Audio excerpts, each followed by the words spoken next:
Bonjour, bienvenue sur Venez Raisonnons. Toujours un privilège d'être avec vous, comme tous les samedis à 14 heures de France. Et nous sommes toujours réunis pour pouvoir partager un moment autour de la parole de Dieu. Nous vous remercions pour tous vos messages que vous nous envoyez et surtout vos demandes aussi. Nous réfléchissons sur certains projets et nous prions pour nous, pour que Dieu puisse nous aider par rapport à ça. Donc, ainsi, nous allons pouvoir mettre en place, déjà pour vous rappeler, avant d'entrer dans notre sujet, dans notre petit partage, nous avons, samedi prochain, nous allons avoir ce qu'on appelle l'art de défendre sa foi. On a déjà fait, pour beaucoup d'entre vous, vous avez vu certaines vidéos sur cette chaîne, sur cette plateforme Venez Raisonnons, l'art de défendre sa foi, où vous allez venir, nous allons poser des questions que vous devez répondre bibliquement. Donc, c'est pas aujourd'hui, mais là, samedi prochain sur Zoom à 16 heures heure de France. Vous allez avoir le code de cela et venez parce que nous allons vous challenger sur la série Dieu en procès et les paraboles de Jésus à la fin des temps. Et aussi les sujets que le frère Denis a fait. Donc nous allons jumeler tout ce que nous avons vu et nous allons poser des questions et vous allez répondre Bible à main. Donc préparez-vous déjà et nous vous attendons nombreux pour ce moment.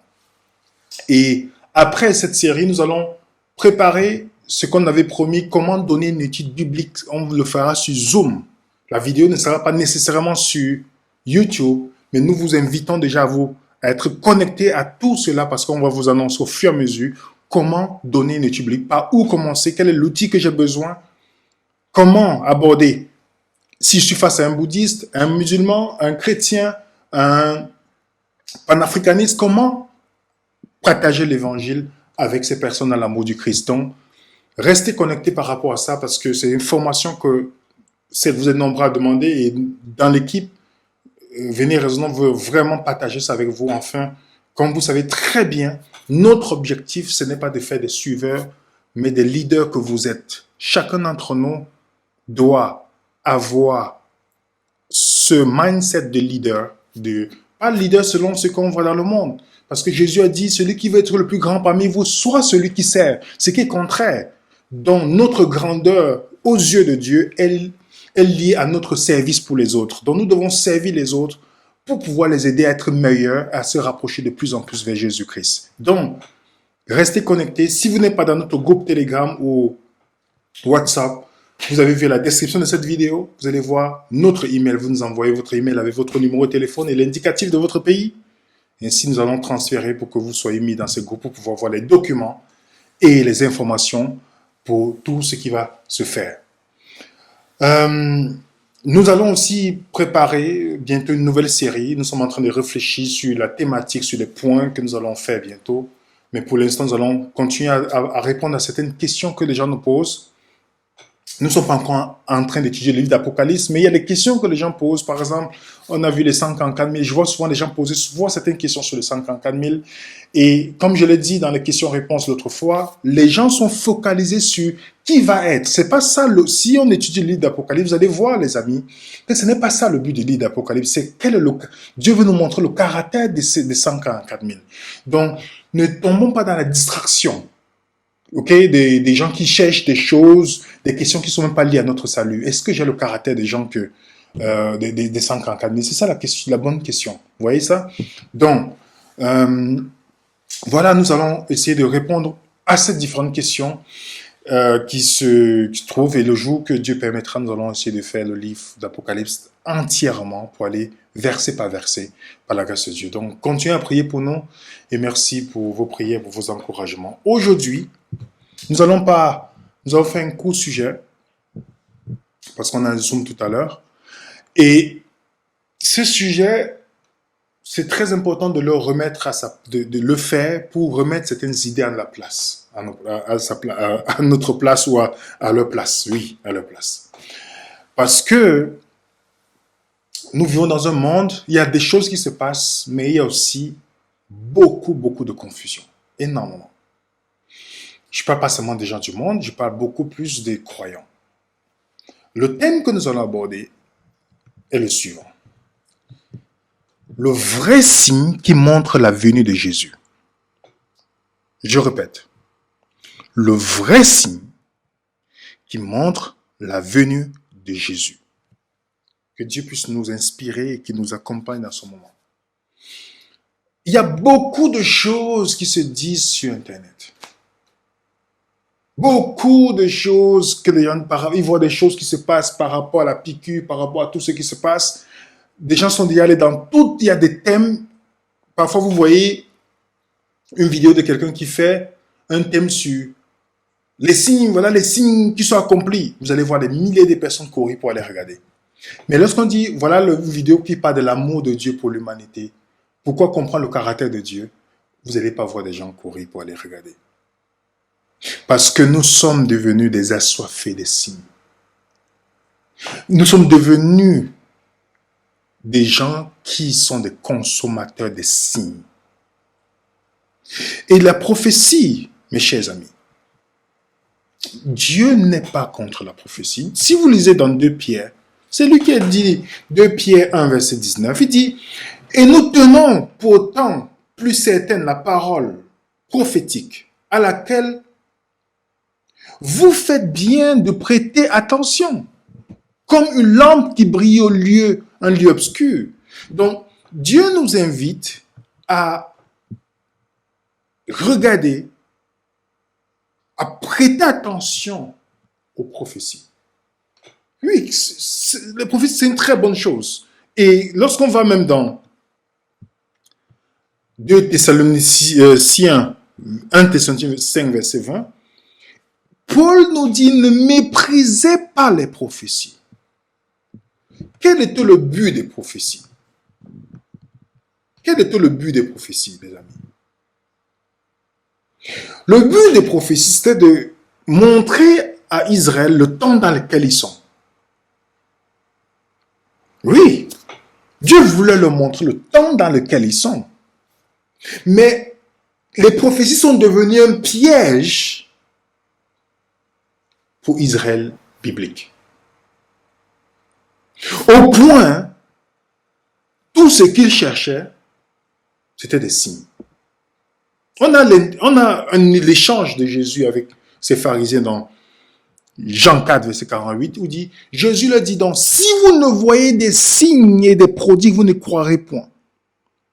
Dieu donne des prophéties pour que nous puissions voir des signes, pour voir les temps dans lesquels nous sommes. Mais les pharisiens se sont focalisés sur les signes comme une référence pour croire ou pour avoir la foi. Donc ils ont besoin des signes maintenant pour pouvoir avoir la foi. Donc pour qu'ils croient, il faut qu'ils voient un signe. Ça, c'était ce que les pharisiens. Dans Matthieu chapitre 12, verset 39, il dit, mais lui répondant, leur dit, une génération méchante et adultère recherche un signe. Il ne leur sera pas donné de signe que si ce n'est le signe de Jonas, le prophète. Quel est le signe de Jonas? J'ai entendu beaucoup de gens souvent parler de 3 jours et 3 nuits dans le ventre du poisson. Mais ce n'est pas ça le signe de Jonas que Jésus voulait leur dire ici. Jésus dit, vous cherchez un signe, il y a un signe. C'est le signe de Jonas que je vais vous donner. Alors, pour que je puisse comprendre, quel est le signe dont Jésus faisait référence pour le temps le signe de Jonas? Si vous retenez l'histoire de Jonas, lorsque Jonas, après 3 jours et 3 nuits dans le ventre du poisson, lorsqu'il est parti, il est descendu dans la ville, il y a une grande conversion. Pas des grands signes, il y a une grande conversion. N'est-ce pas? Et Jésus le dit que lorsque vous allez voir une grande conversion, qu'est-ce qui s'est passé dans Actes chapitre 2? Jonas veut dire colombe. Et la colombe, c'est le signe de quoi? Du Saint-Esprit. Donc la grande conversion qui était là devait être un moyen pour eux de dire « Waouh, il y a quelque chose qui se passe ». Mais ça n'a pas changé la pensée des pharisiens. Parce que les pharisiens étaient à la recherche des signes. C'est comme les chrétiens aujourd'hui qui sont à la recherche des miracles. On le vend, il y a je n'appelle pas ça église, des bâtiments sont ouverts partout, les dénominations naissent tous les jours parce qu'on leur promet des miracles et des guérisons. Sans oublier que pour les morts décapités, ils oublient que beaucoup de serviteurs de Dieu sont morts empoisonnés. Il y a beaucoup qui sont morts malades. Quand beaucoup cherchent les miracles, aujourd'hui, pourtant le plus grand des miracles que Jésus voulait montrer aux pharisiens, c'était la conversion des gens. Le plus grand des miracles qui se passe dans la vie d'un chrétien, ce n'est pas la guérison d'une maladie. C'est la conversion. C'est quand on est converti. Ça, c'est le plus grand des miracles dans la vie du chrétien. Et Jésus le dit, vous n'aurez pas un autre signe que ce signe-là. Est-ce qu'il veut entendre ça? Non. Ils se fait obséder par les signes. C'est pas ça qui était leur focus. Ils ne voulaient pas du tout savoir. Dans Matthieu chapitre 16, verset 1, les pharisiens et les sadducéens abordèrent Jésus pour l'éprouver. Ils lui demandaient de leur faire voir un signe venant du ciel. Vous pensez que réellement, le signe que nous voyons peut nous aider à croire? C'est ça, c'est le signe qui donne la possibilité. Les gens ils disent souvent, oui, si je vois, je vais croire. C'est pas vrai. Si ton cœur n'est pas bien placé comme Pharaon, Pharaon a eu des signes incroyables. Est-ce qu'il a cru pour autant? Non, pas du tout. Il a continué dans l'endurcissement de son cœur. Et les pharisiens faisaient pareil. Jean 6,30. Alors il lui dit, quel signe fais-tu, afin que nous le voyons et que nous te croyons? Quel œuvre fais-tu? L'obsession des signes était pour eux la condition pour croire. C'était la condition pour croire à Dieu. L'obsession des signes des pharisiens. Est-ce que Jésus n'a pas fait des miracles? On a vu des miracles. Pourquoi demande-t-il encore des signes? Est-ce que c'est pour croire réellement? Et les disciples sont venus aussi approcher Jésus dans Matthieu 24. On va entrer maintenant au fur et à mesure dans Matthieu 24. Dans le verset 3, il s'assit sur le montagne des Oliviers. Et les disciples vinrent en particulier lui faire cette question. Dis-nous, quand cela arrivera-t-il? Quel sera le signe de ton avènement et de la fin du monde? Intéressant. Il demande des signes qui vont montrer l'avènement de Jésus et la fin du monde. Voilà ce qu'ils demandent à Jésus. Donc pour eux, ils veulent savoir les signes parce que Jésus a parlé de la destruction du temple. Il dit dans Matthieu 23, il ne restera pas pied sur pied dans cet endroit. Alors, dans leur tête, ok, c'est la fin du monde. Alors, quels sont les signes alors qui montrent ton avènement et la fin du monde? Jésus commence à leur dire, Matthieu 24, verset 6, il dit d'abord, prenez garde que personne ne vous séduise. Car plusieurs viendront à mon nom. Écoutons bien, hein? Plusieurs viendront à mon nom, disant, c'est moi qui suis le Christ. Ils séduiront beaucoup de gens. Vous entendrez, comment? Parler de guerre, de bruit de guerre. Gardez-vous d'être troublés car il faut que ces choses arrivent, mais ce ne sera pas encore la fin. Oh, intéressant. Donc quand vous et moi, nous voyons les guerres, les bruits de guerre, les gens venus au nom de Jésus, ce n'est pas la fin du monde. Ce n'est pas encore la fin, Jésus le dit. Mais remarquez, beaucoup d'entre nous voyons les guerres qui se font dans le monde, ou les guerres qui veulent... On pense que c'est la fin qui est en train de venir. Mais Jésus dit, c'est pas la fin. On va continuer. Dans le verset 7 de Matthieu 24, à 8. Une nation s'élèvera contre une nation. Un royaume contre un royaume. Il y aura à divers lieux des familles, des tremblements de terre. Mais il conclut, dit, tout cela ne sera que le commencement des douleurs.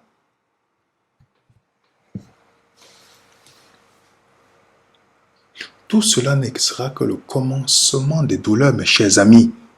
C'est le commencement des douleurs. Ce n'est pas la fin. Dans tous les signes que vous voyez, on nous dit par exemple que la famine a augmenté durant cette pandémie et dans le monde, c'est aggravé. Dans le monde. Mais Jésus dit ce n'est que le commencement des douleurs, ce n'est même pas la fin. Je vois des personnes qui préparent les bons cœurs chez eux, ils achètent la nourriture, ils gardent au sous-sol, ils mettent des choses, ils préparent, disant voilà la fin du monde. Jésus dit, quand vous voyez toutes ces choses, ce n'est même pas encore le commencement. J'ai peur que ce que vous allez acheter va être périmé avant même que ça n'arrive. Il y a beaucoup de chrétiens qui se sont en train de se préparer. Se préparer pour se cacher dans leur endroit parce que voilà, c'est la fin qui est là. Jésus dit, quand vous voyez ces signes, ce n'est pas encore, ce n'est que le commencement de la douleur. C'est le commencement. Jésus leur donne ici la chronologie au fur et à mesure de ce qui va se passer. On va continuer. Matthieu 24, verset 9, il dit, alors on vous livrera au tourment. Est-ce qu'on n'a pas livré les chrétiens avant nous? Oui. On vous fera mourir. Vous serez haïs de toutes les nations à cause de mon nom. Alors aussi plusieurs succomberont. Il y a des gens qui vont abandonner. Ils se trahiront, ils se haïront les uns les autres. Plusieurs faux prophètes se lèveront, ils séduiront beaucoup de gens. C'est aussi arrivé ça dans le passé. Parce que l'iniquité sera accrue, l'amour de plus grand nombre se refroidira. Toutes ces choses-là, les gens qui sont refroidis au cours de la marche chrétienne. Oui, les gens qui se sont refroidis. Continue, dit dans Matthieu 24. Regardons bien attentivement. Cette bonne nouvelle, dans cet évangile, du royaume sera prêché dans le monde entier pour servir de témoignage à toutes les nations. Alors viendra la fin.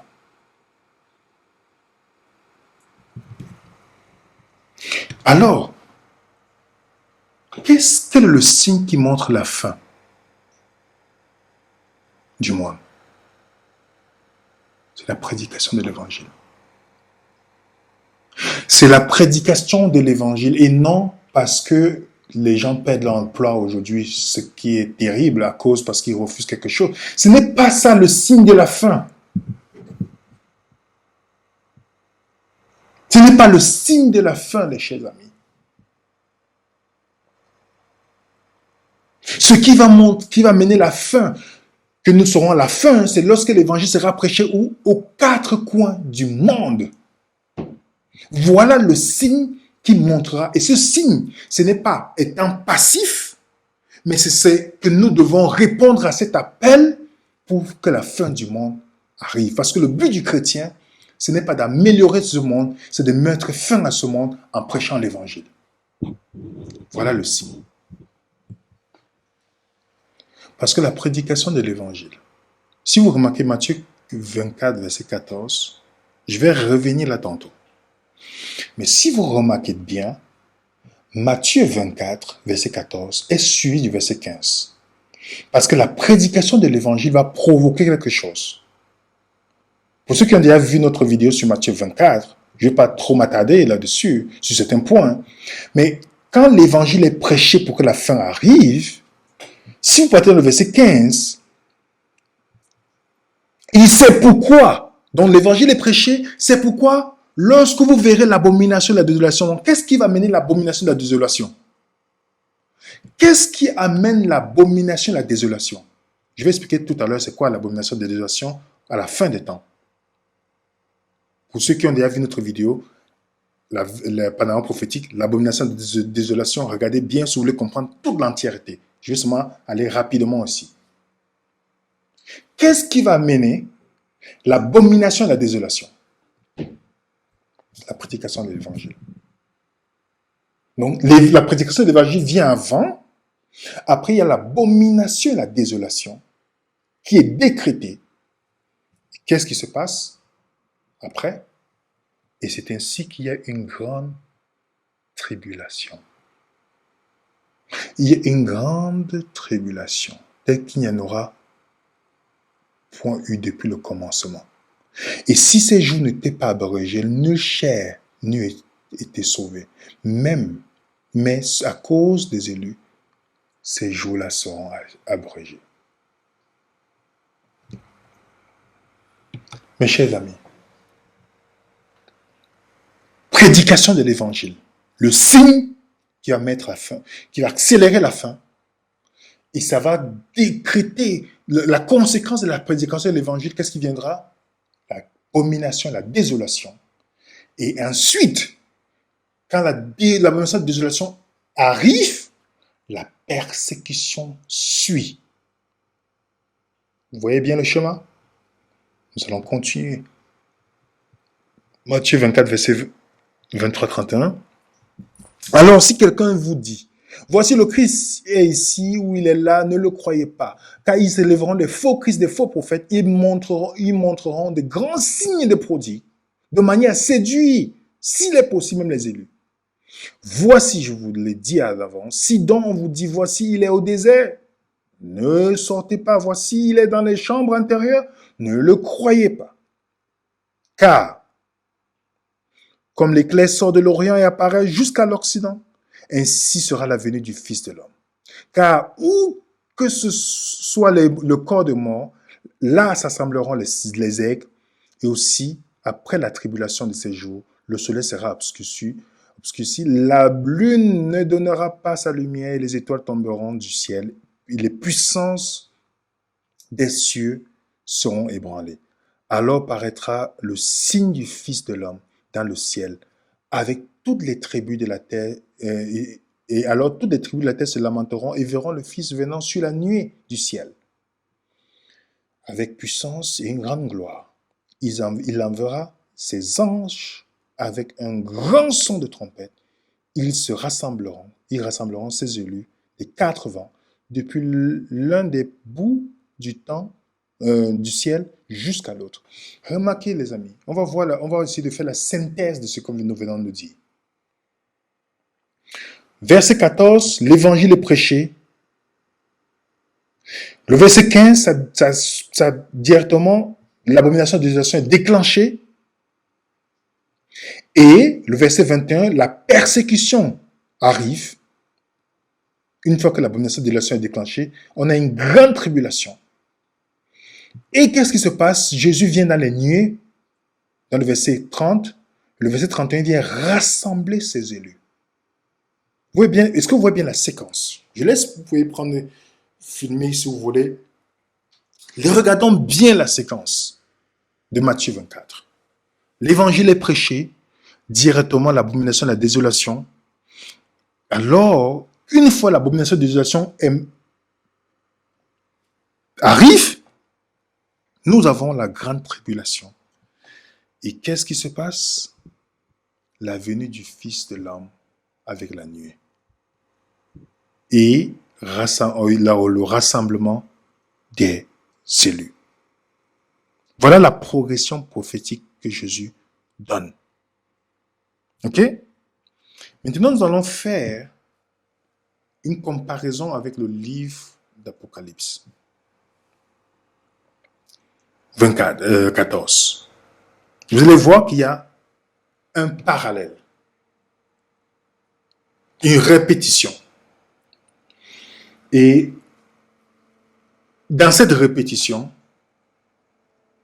nous allons voir cette répétition et nous allons conclure pour terminer. Je vous ai dit, ce ne sera pas long pour aujourd'hui, par la grâce de Dieu. Allons dans Apocalypse chapitre 14. Vous pouvez souligner si vous êtes dans votre Bible. Je viens notre ange qui volait. On sait déjà très bien que le mot ange, on a vu ensemble que le mot ange, si vous avez l'application Vénère résonant, vous cliquez sur le mot ange avec le chiffre strong qui est à côté, vous cliquez ange, vous allez arriver sur messager. C'est le mot messager. Ok? L'évangile, l'ange qui vole, donc c'est-à-dire qui prêche le message avec rapidité, il a un message. Il a l'évangile éternel. On a vu dans Matthieu 24 que l'évangile doit être prêché, n'est-ce pas? On voit le premier ange qui a l'évangile. On sait très bien que le message du premier, le deuxième, le troisième, c'est consécutif. C'est consécutif. OK? Le premier vient d'abord, c'est pas le deuxième, c'est le premier qui vient avant, dans l'évangile éternel. L'évangile éternel est prêché. Et qu'est-ce qui suit? Nous allons aller ensemble. Après 14, verset 8. Il y a un autre ange, un second ange suivi. Il dit, elle est tombée Babylone la grande, qui a abreuvé toutes les nations du vin de la fureur de son impudicité. Bon, Babylone va abreuver. OK? Babylone tombe parce que l'évangile est prêché. Mais qu'est-ce qui se passe avec Babylone? Babylone, c'est qui? Est-ce que c'est un pays ou c'est un système? Apocalypse 17, verset 5 nous dit, il y avait sur son front un nom écrit, Mystère Babylone la grande, la mère des prostituées et des abominations de la terre. La mère des prostituées et des abominations. Qui va mener l'abomination? C'est Babylone. On a vu, elle va abreuver les gens de son abomination. Donc on a vu que l'évangile est prêché. Et l'abomination de la désolation. On voit que le message du deuxième ange nous parle justement de ce Babylone qui veut, à cause de l'évangile prêché, va abreuver les gens de quoi? De son impudicité, de l'abomination. OK? Des abominations. Et lorsqu'on va dans le verset, Apocalypse 14, toujours le verset 9 à 11, on nous dit, et un autre ange, un troisième ange, disant d'une voix forte, si quelqu'un adore la bête et son image, reçoit une marque sur son front ou sur sa main. Donc, il y a quelque chose qui se passe dans le message du troisième ange. Quand il y a l'abomination, il y a des gens qui sont forcés, qui sont persécutés pour recevoir la marque de la bête. Après, chapitre 13, verset 15 nous dit, il lui fut donné d'animer l'image de la bête, afin que l'image de la bête parlât, et qu'elle fit que tous ceux qui n'adorent pas l'image de la bête fussent tués. On voit un moment de tribulation qui va arriver. On voit un moment de tribulation parce qu'il y a quelque chose qui est décrété, la marque de la bête. Vous allez voir que la marque de la bête, symboliquement, correspond à l'abomination de la désolation qui s'est passée dans le premier temps. OK? Donc, la marque de la bête décrétée, la persécution vient. On persécute les gens pour qu'ils puissent accepter la marque de la bête. Et on a vu ensemble qu'après, lors de la grande tribulation, la persécution, c'est là où Jésus vient dans les nuits pour rassembler ses élus. C'est pas ce qu'on a vu? Regardons ce qu'Apocalypse 14 nous dit. Et je regardais, voici, il y avait une nuée blanche. Sur la nuée était assis quelqu'un qui ressemblait à un fils de l'homme. C'est pas ce qu'on a vu dans Matthieu 24? Ayant sur sa tête une couronne d'or, dans la main une faucille tranchante. Et un autre ange sortit du temple, criant d'une voix forte à celui qui était assis sur la nuée, lance ta faucille et moissonne, car l'heure de moissonner est venue, car la moisson de la terre est mûre. Qu'est-ce que nous voyons, mes chers amis? Nous voyons Jésus venir sur les nuées pour venir rassembler ses élus. Ce n'est pas la même chronologie, nous allons voir ensemble. Matthieu 24, l'évangile est prêché, qui correspond à Apocalypse 14, verset 6 à 7. Le verset 15, qui dit l'abomination de la désolation, qui correspond à la marque de la bête. Le verset 21, la grande tribulation, la persécution. Matthieu 25, verset 30, qui correspond à Apocalypse 14, verset 14, la venue du Fils de l'homme sur la nuée. Et le verset 31 de Matthieu 24, qui correspond à Apocalypse 14, verset 15 à 16, qui montre qu'il vient rassembler ses élus. Donc nous voyons clairement un parallèle entre Matthieu 24 et Apocalypse 14. N'est-ce pas, les amis? Donc, je récapitule. Évangile prêché, l'abomination de la désolation, la grande tribulation, la venue du Fils de l'homme et le rassemblement des élus. Voilà la chronologie. Allez regarder la vidéo que nous avons faite sur l'abomination de la désolation pour vous expliquer à la fin des temps, puisque Matthieu 24 a double application. Il y a le temps des disciples et le temps de la fin. On a expliqué dans cette vidéo. Regardez cette vidéo. Je le mets encore pour que vous voyez l'abomination de la désolation. Et on sait qu'à la fin du temps, l'abomination de la désolation correspond à la marque de la bête où ce sera décrété. Quand la marque de la bête sera décrétée. Parce que Dieu ne veut pas accepter que la fin arrive sans que ses enfants soient conscients de leur choix. C'est pourquoi l'évangile va être prêché d'abord. Tandis que les gens prêchent la dénomination, Dieu dit de prêcher l'évangile éternel. Pour que les gens soient clairs dans leur esprit. Et lorsqu'ils vont recevoir l'évangile, alors la persécution, la marque de la bête sera décrétée. Donc, tout est conditionné. Parce que beaucoup de gens pensent que le pape est le leader encore officiel du monde. Pas encore. Tous les musulmans ne sont pas encore acceptés, le pape. Tous les bouddhistes n'ont pas encore accepté. Si on va voir ensemble que quand vous regardez Apocalypse, pour que ça arrive, il y a un miracle qui doit se faire. Pour que tout le monde puisse croire à l'Antichrist et à son système. Je l'expliquerai quand je vais faire l'étude sur l'Apocalypse chapitre. Je le lis d'Apocalypse. Mais avant que ça n'arrive, la seule chose que Dieu attend de vous et moi, c'est que nous prêchons l'évangile. Parce qu'une fois que nous allons prêcher l'évangile, la marque de la bête ne va pas tarder.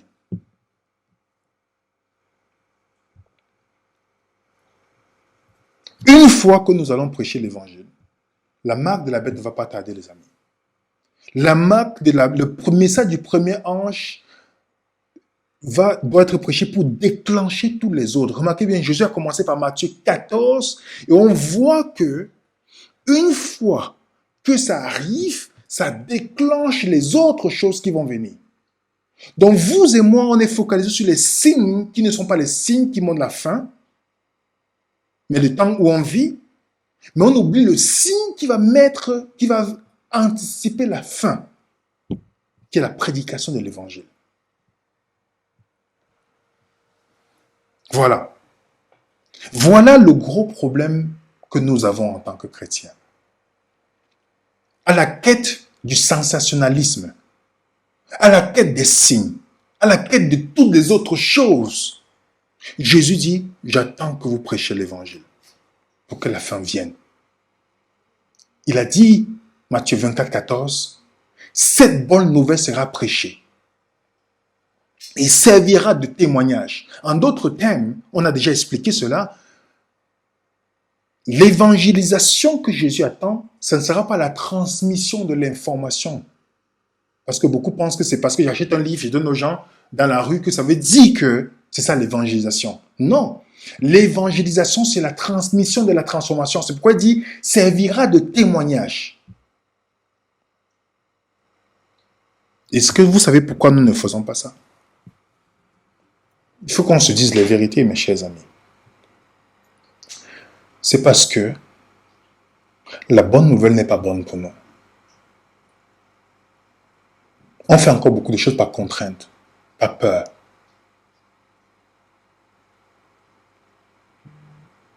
La bonne nouvelle n'est pas bonne au point où on doit nous dire d'aller prêcher l'évangile.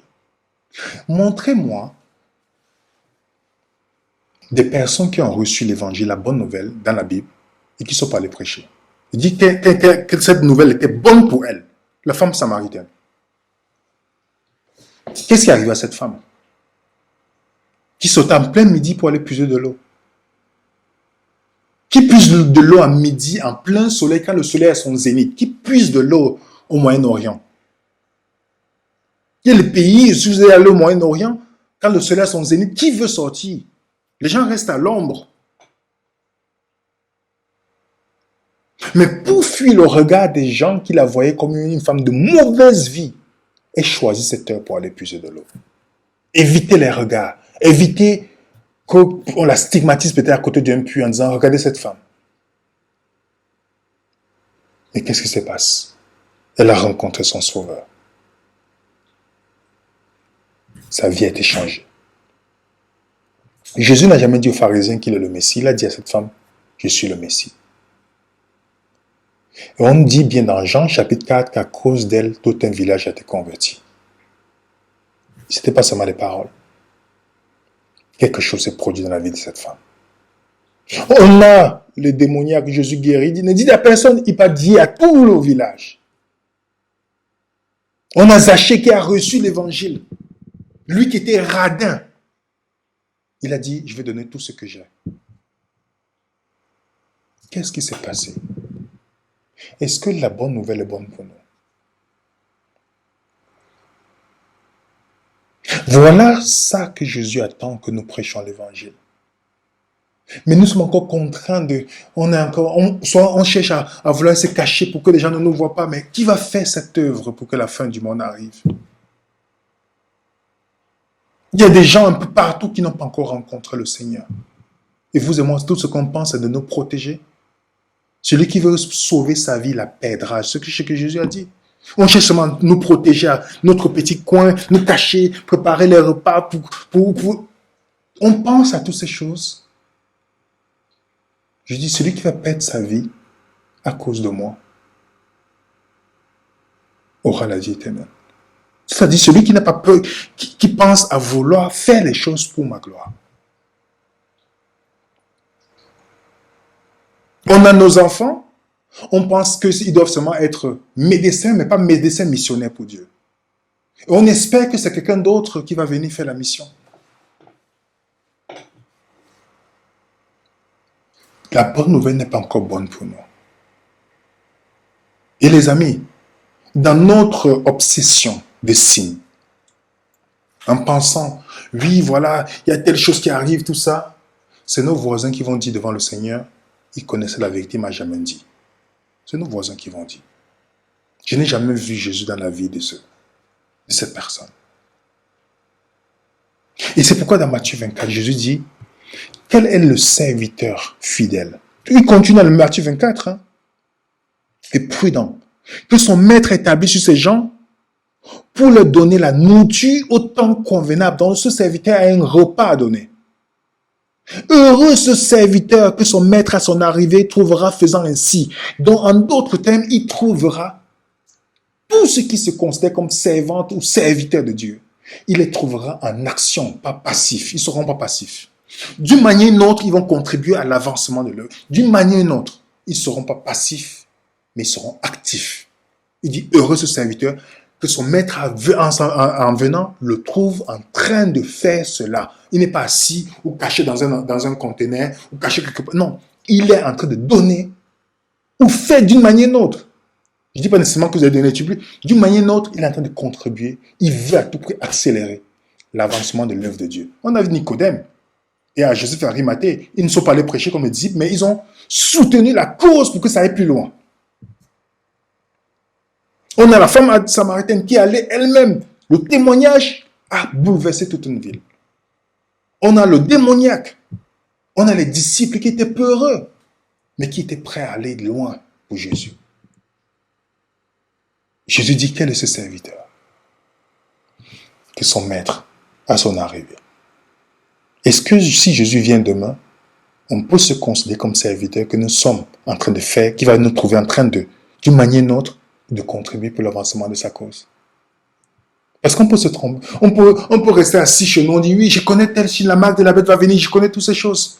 Mais Jésus vient dire, je ne vous ai jamais connu. Serviteur égoïste.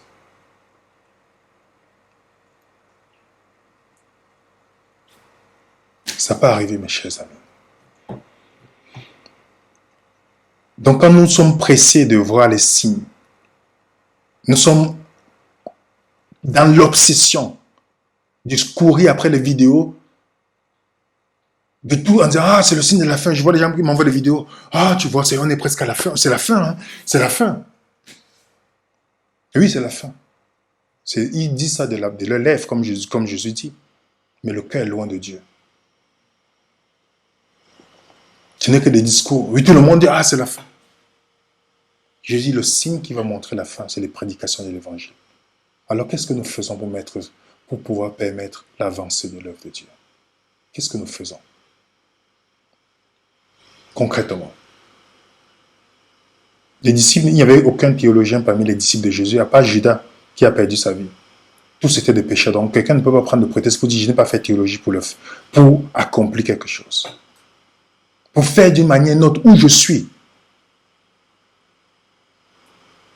Personne ne peut le dire.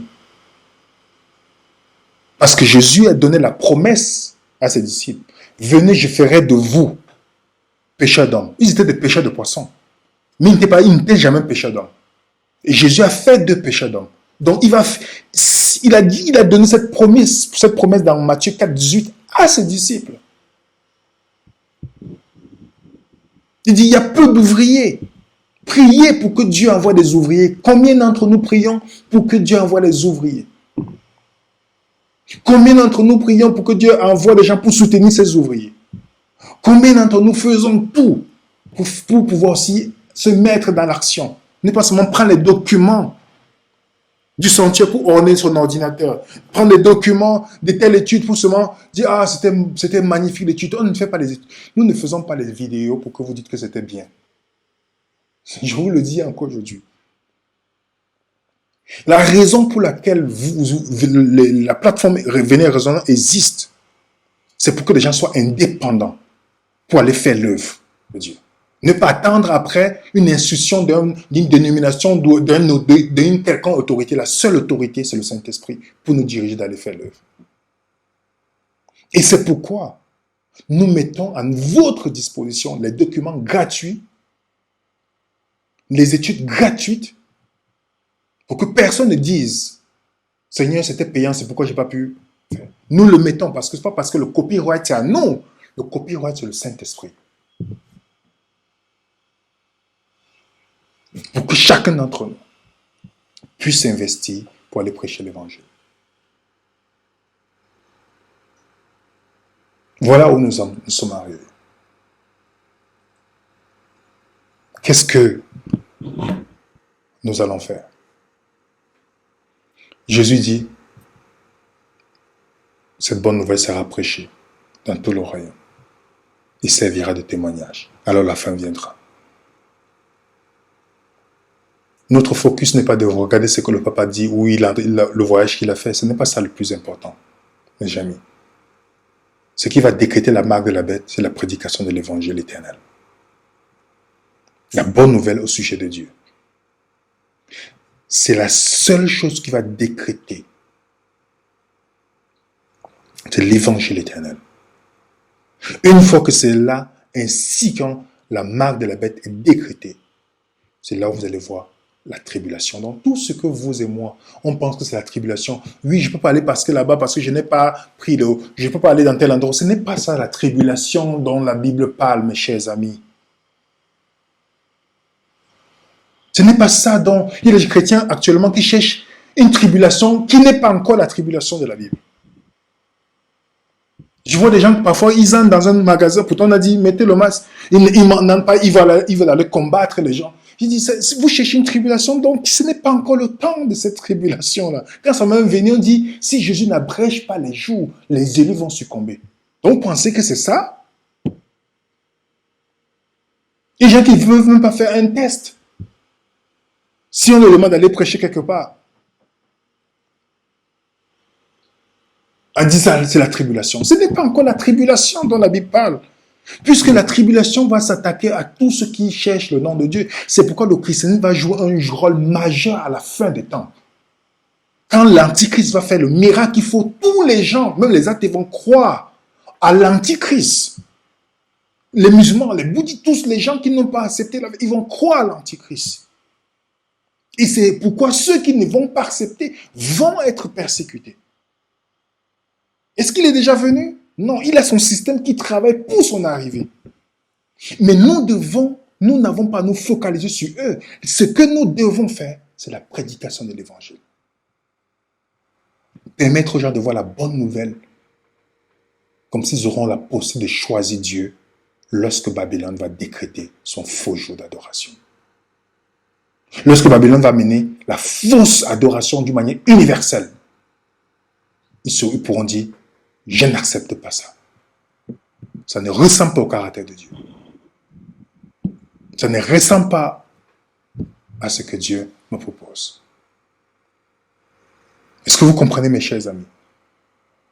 Je voulais partager ce petit sujet avec vous pour vous dire, Dieu nous donne une occasion. Il nous donne un signe qui est le signe le plus évident, mais que nous ne voulons pas regarder.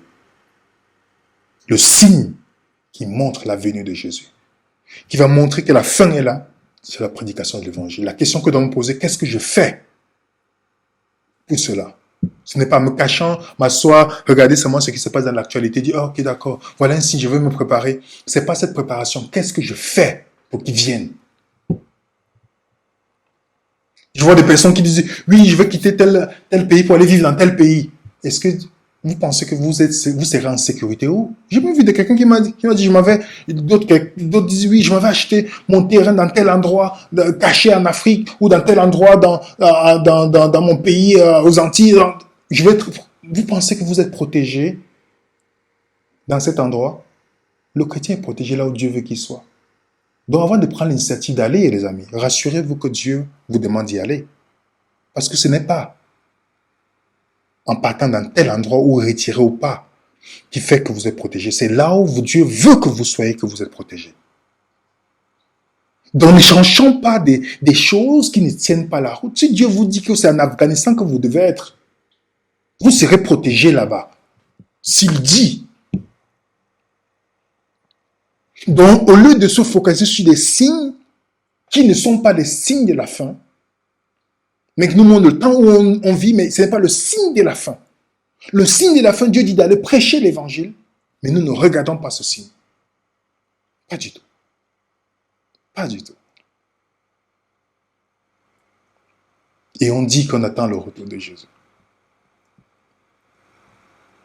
Je vais terminer avec ce verset de Paul. Excusez-moi.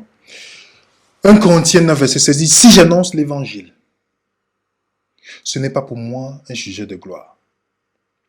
Car la nécessité m'en est imposée, malheur à moi s'il n'annonce pas l'évangile. Paul a rencontré Jésus. Dans Philippiens, il dit, ce que je considère comme des gains, je les regarde comme de la boue, à cause de l'excellence de la connaissance de Jésus-Christ. Quand vous et moi, nous allons expérimenter l'évangile, personne ne nous dira d'aller partager l'évangile. Quand la bonne nouvelle sera bonne, parce qu'on a découvert qui Dieu est, à travers Jésus, alors nous irons prêcher l'évangile aux gens pour dire, je ne peux pas garder ça seul pour moi. C'est impossible que je garde cette bonne nouvelle pour moi. Parce qu'il faut que les gens connaissent ce qui se passe. C'est pour que vous compreniez les Paul qui a sacrifié sa vie, sa carrière. Vous voyez des gens, Joseph, Arimathée et Nicodème, des disciples, toutes ces personnes dans l'histoire du christianisme, les réformateurs, toutes ces personnes, parce qu'ils ont découvert quelque chose de précieux. Cette perle précieuse. Ils étaient prêts à tout pour cela. Donc, le signe qui montre la venue de Christ, le signe qui montre la venue de Christ, nous avons Matthieu 24, verset 14. La bonne nouvelle, quand ça sera prêché, la fin vient, et cette fin, déclenchement de la marque de la bête, déclenchement de la persécution, et la venue de Jésus dans la nuée pour rassembler ses fidèles. Et c'est pourquoi quand Jésus partait dans le ciel, il disait dans Matthieu 28, tout pouvoir m'a été donné. Allez et faites des nations de disciples. Enseignez-leur tout ce que je vous ai prescrit. Jésus, il a commencé par tout pouvoir m'a été donné pour donner l'assurance aux chrétiens qui sera toujours de leur côté pour aller prêcher l'évangile. Il dit, tout pouvoir m'a été donné. Allez maintenant. dont le chèque blanc est remis. Allez-y. La question que je dois me poser, qu'est-ce que je... Il y a beaucoup de gens qui sont réticents d'aller faire quelque chose parce qu'ils disent, ah, Jésus dit, il a dit, voilà l'occasion, vas-y, vas-y, je suis avec toi. Que ferons-nous si on sait que nous n'allons pas échouer? Qu'est-ce que vous et moi, nous allons réaliser si on savait qu'on ne va pas échouer? Qu'est-ce que vous et moi, nous réaliserons pour la gloire de Dieu si on savait que nous n'allons pas échouer? Quel ministère nous mettrons en place? Quelle étude? Quelle chose que nous mettrons en place? Quel programme si on savait qu'on n'allait pas échouer pour la gloire de Dieu? Et Jésus dit, je vous ai dit, tout pouvoir m'a été donné. Alors mes frères et sœurs, pour terminer, nous avons devant vous, voilà notre email pour toute question. Mais n'oubliez pas les amis, au lieu de regarder toutes ces choses comme les signes de la fin, dès aujourd'hui, vous savez le signe que Jésus a dit, c'est ça qui va mener la fin. Et il attend après nous, justement pour que nous puissions faire, pour que ce signe déclenche toutes les autres choses.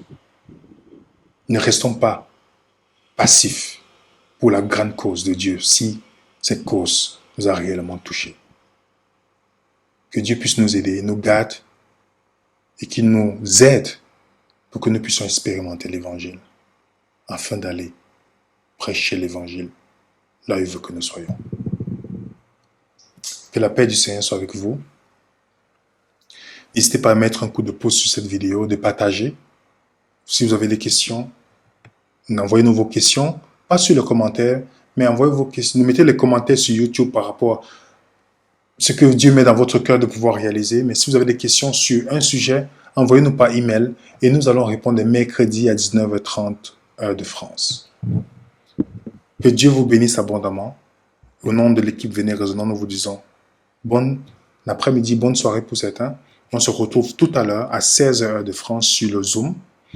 Et nous vous donnons aussi rendez-vous pour samedi prochain sur l'art de défendre sa foi, où vous allez venir défendre votre foi sur les questions que nous allons poser sur Zoom samedi prochain. Que la paix du Seigneur soit avec vous. Merci. Que la paix du Seigneur soit avec vous. À très bientôt, les amis.